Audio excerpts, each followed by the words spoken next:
Karl Marx اگر آج زندہ ہوتا تو شاید یوں لکھتا: یہ دنیا ترقی کے نام پر ایک نئے ظلم کی فیکٹری بن چکی ہے۔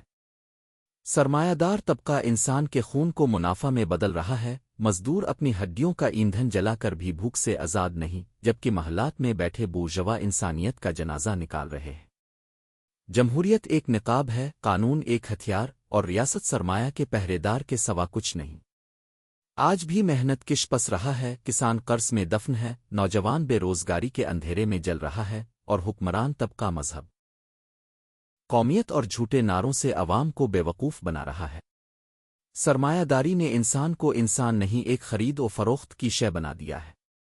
یہ نظام اصلاح نہیں، انقلاب مانگتا ہے۔ ظلم کی بنیاد پر کھڑی عمارت کو رنگنے سے کچھ نہیں ہوگا، اسے گرانا ہوگا۔ جب تک ذرائع پیداوار چند ہاتھوں میں قید رہیں گے، آزادی ایک دھوکہ رہے گی۔ تاریخ کا پہیہ ہمیشہ مظلوم کے حق میں گھومتا ہے۔ سوال یہ نہیں کہ انقلاب آئے گا یا نہیں، سوال یہ ہے کہ حکمران طبقہ اپنے زوال کو کتنی دیر تک ٹال سکے گا۔ دنیا کے محنت کشو، اپنی زنجیروں کو پہچانو، کیونکہ تمہارے پاس کھونے کو صرف یہی زنجیریں ہیں اور پانے کو پوری دنیا ہے۔